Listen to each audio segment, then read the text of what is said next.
Magandang araw mga minamahal kong senior citizens. Sa araw po na ito ay pag-uusapan po natin ang inyo pong benepisyo na bigay po ng ating gobyerno. At ito po ay may magaganap na payout schedule sa June 4, 2026. Ito po ay pension para sa mga senior citizens na kwalipikado po pakinggan. At mahalagang anunsyo, dapat nyo pong alamin. Ang mga impormasyon na inyo pong mapapakinggan sa araw na ito ay una, ang mga lugar kung saan may magaganap na payout sa social pension for indigent senior citizens. Pangalawa, ano ang oras po ng inyong payout? Pangatlo, saan po ba gaganapin inyong payout? Pang-apat, ano ba ang kompletong requirements na dapat mong i-ready? At panglima, ang una po sa ating listahan ay ang munisipalidad ng Kulambugan dahil meron po magaganap na social pension payout sa June 4, 2026. Sa OSCA po ng Santiago ay meron po magaganap na validation sa June 4, 2026 alas 9 hanggang alas 12 po ng tanghali sa central office po magaganap ang inyo pong payout. So ang purpose po nito ay para po malaman kung ikaw ay kwalipikado ba sa pagtanggap ng social pension for indigent senior citizens.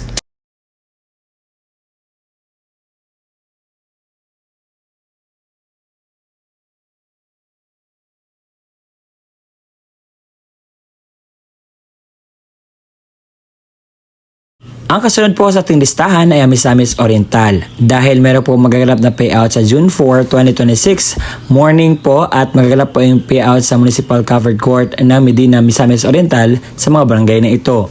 Sa Barangay Duca na may 107 pensioners, Barangay Maanas letter A hanggang letter L na may 97 pensioners, sa Maanas ang 98 to 189 sa M to Z, sa North Poblacion sa 122 ang A to J, North Poblacion from 123 to 243, sa sa South Poblacion na may 176 pensioners at sa Barangay Kabog na may 140 pensioners. Ang kasunod po sa tinistahan ay sa Barangay Kanituan Covered Court dahil meron po magaganap na payout sa June 4, 2026 alas 8 hanggang alas 4 po ng hapon at ito po ang mga pangalan sa kasali po na kukuha ng pensyon. Kayo na po bahala mag-pause.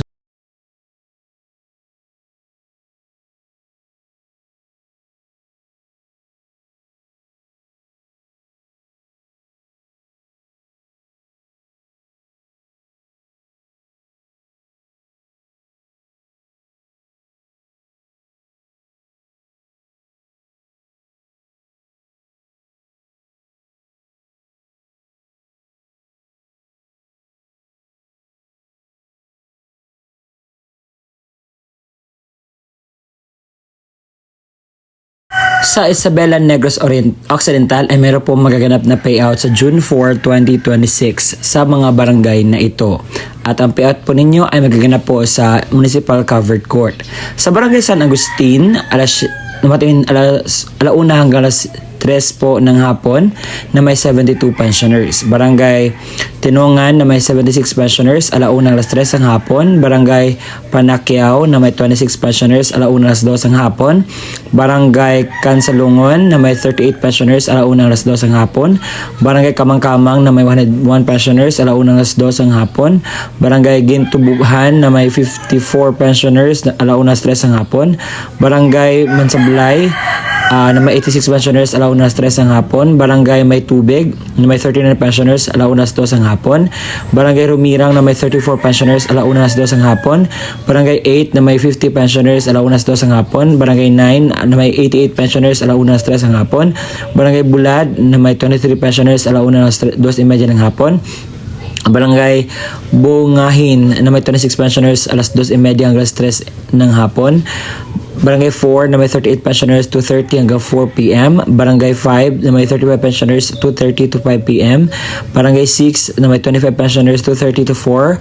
Barangay 7 na may 36 pensioners, 2:30 to 4. Barangay 1 na may 45 pensioners, alas 3:30 hanggang alas 5 ng hapon. Barangay 2 na may 42 pensioners, alas 3:30 hanggang alas 5 ng hapon. At Barangay 3 na may 23 pensioners, alas 3:30 hanggang alas 5 ng hapon. At ito po ang mga pangalan sa kasali. Sa Barangay Pagatpat Cagayan de Oro ay meron po magaganap na payout sa Pagatpat Covered Court sa June 4, 2026 alas 8:30 hanggang alas 4 po ng hapon po ang inyo pong payout at ito po ang mga pangalan sa kasali po. Kayo na po bahala ang mag-post ito nang sa gayon po makita ninyo ang inyong mga pangalan.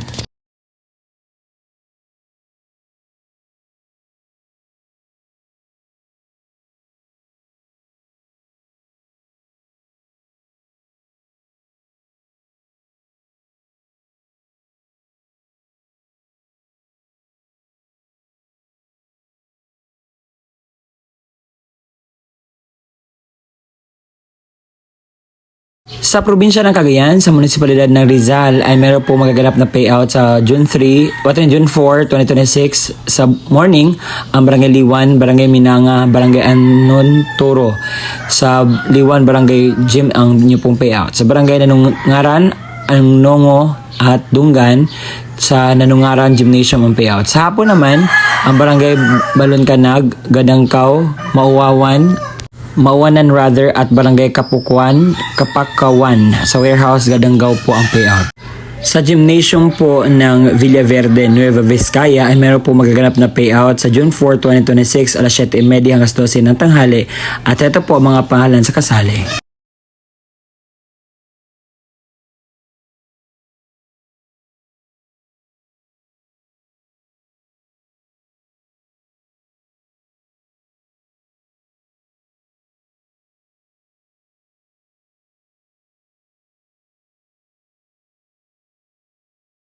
Sa Cordova, Cebu ay meron po magaganap na payout sa June 4, 2026 alas 8 hanggang 12 ng tanghali sa Barangay Gilutongan sa Gilutongan Gymnasium ang inyo pong payout magaganap. Ang kasunod po ay ang probinsya ng Leyte sa munisipalidad ng Kalubian ay meron po magaganap na payout sa Kalubian Sports Complex sa mga barangay na ito. Sa morning, ang Barangay Petrolyo na may 52 pensioners, Barangay Tagharige na may 80 pensioners, Barangay Igang na may 59 pensioners, Barangay Guadalupe na may 44 pensioners, Barangay Kabalhin na may 59 pensioners, Barangay Kantunghaw na may 27 pensioners at Barangay Abanilla na may 73 pensioners. Sa afternoon, ang Barangay Cristina na may 86 pensioners, Barangay Mahait na may 76 pensioners, Barangay Matagok na may 66 pensioners, Barangay Calbaquinto na may 62 pensioners, Barangay Pates na may 22 pensioners, Barangay Obispo na may 86 pensioners at Barangay Tabla na may 28 pensioners. Sa Barangay San Pablo Ormoc Gymnasium ay meron po magaganap na payout sa June 4, 2026 alas 8 po ng umaga ang release. Sa munisipalidad po ng Sandanga ay meron po magaganap na payout sa June 4, 2026 sa Social Pension for Indigent Senior Citizens second quarter. Sa Barangay Tampalon Covered Court, mayroon po magaganap na payout sa June 4, 2026. Alas 8 po ng umaga ang simula po ng inyong payout at ito po ang listahan sa mga kasali po na kukuha ng pensyon.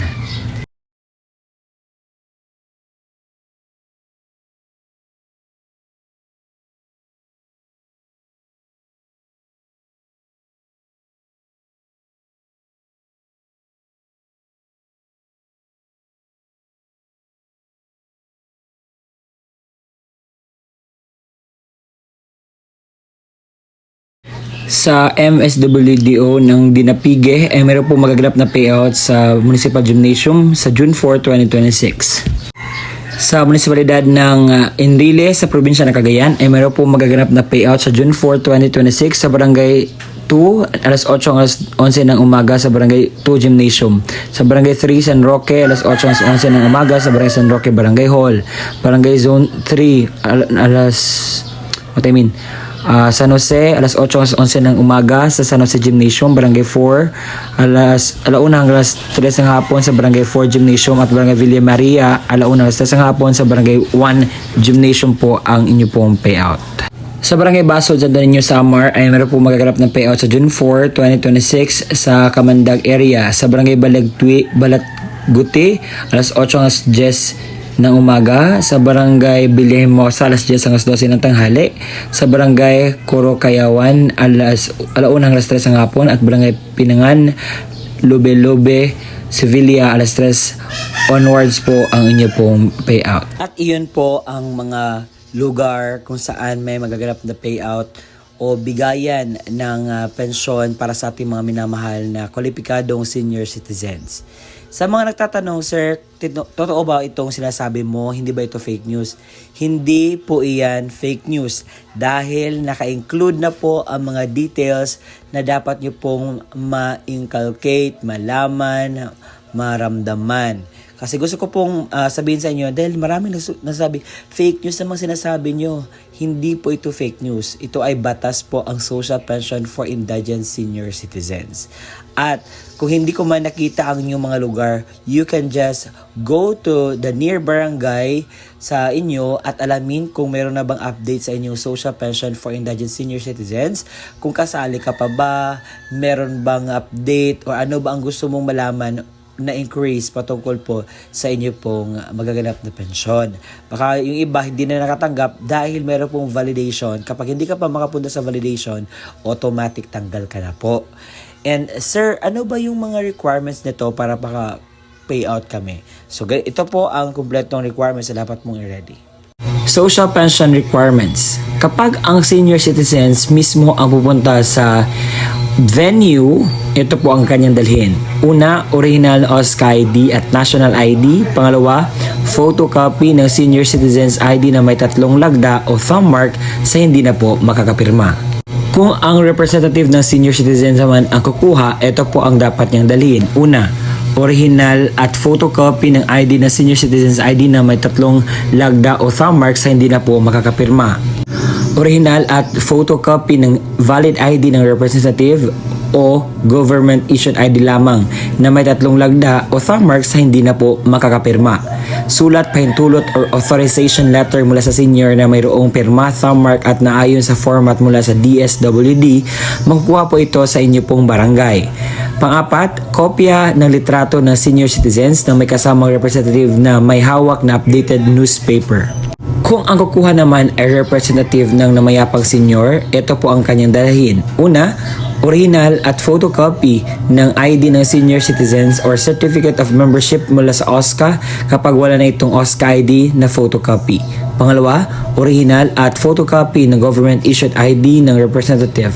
Pangatlo, original na kopya ng death certificate na naka-certified true copy. Paunawa, ang mga namayapang pensioner ay makatanggap lamang ng kanilang pensyon depende sa quarter kung kailan o ang alinsunod sa alintunin mula sa DSWD. At yun po ang kumpletong detalye sa inyo pong makukuhang pensyon sa araw po na aking sinasabi. Salamat po sa pakikinig. Hanggang sa susunod na aking upload. Bye-bye.